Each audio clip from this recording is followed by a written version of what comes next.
Ever feel like your money just disappears into a black hole? You work hard, but come payday, your bank account looks like it went on a wild weekend in Vegas. Fear not, financial warriors. There are tools out there to help you wrangle your finances and become a budgeting boss. One of the most popular personal finance apps is Mint, from the makers of TurboTax Intuit. But with so many options on the market, you might be wondering, is Mint still relevant? How many people are actually using it? Let's dive into the world of Mint and uncover the numbers behind this budgeting giant.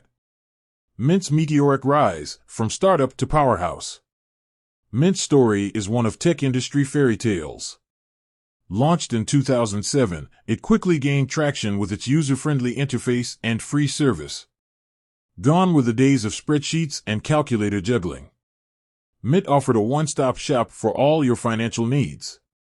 By connecting to your bank accounts, credit cards, and investment accounts, Mint automatically tracked your spending, categorized transactions, and even helped you set budgets and goals. It was budgeting magic. This innovative approach resonated with millions. Within just 2 years, Mint boasted over 1 million users, and by 2010, that number skyrocketed to a whopping 17 million. The power of numbers. How big was Mint? At its peak, Mint was a personal finance behemoth.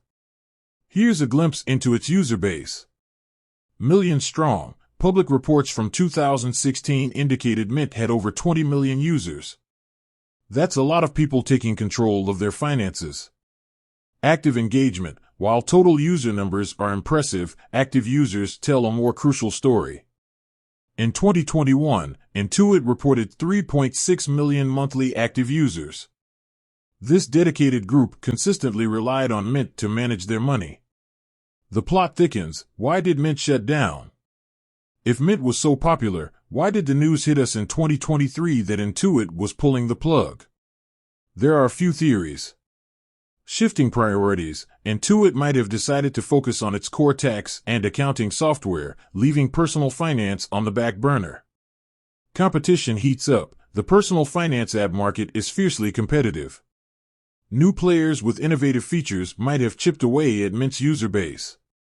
Privacy concerns. Security is paramount when it comes to finances. Some users might have been wary of sharing their financial data with a third-party app. The legacy of Mint. What does it mean for you? Mint's closure doesn't mean the end of personal finance apps. It simply highlights the dynamic nature of the fintech industry. Here's what you can take away. Explore alternatives. There are a plethora of budgeting apps available, each with its own strengths. Do your research and find the one that best suits your needs.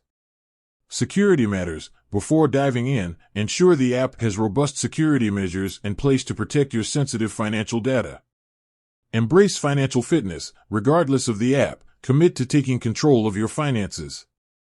Budgeting may not be glamorous, but it's a crucial skill for achieving financial freedom. With that said, thanks for watching, and until next time, keep building your financial mastery.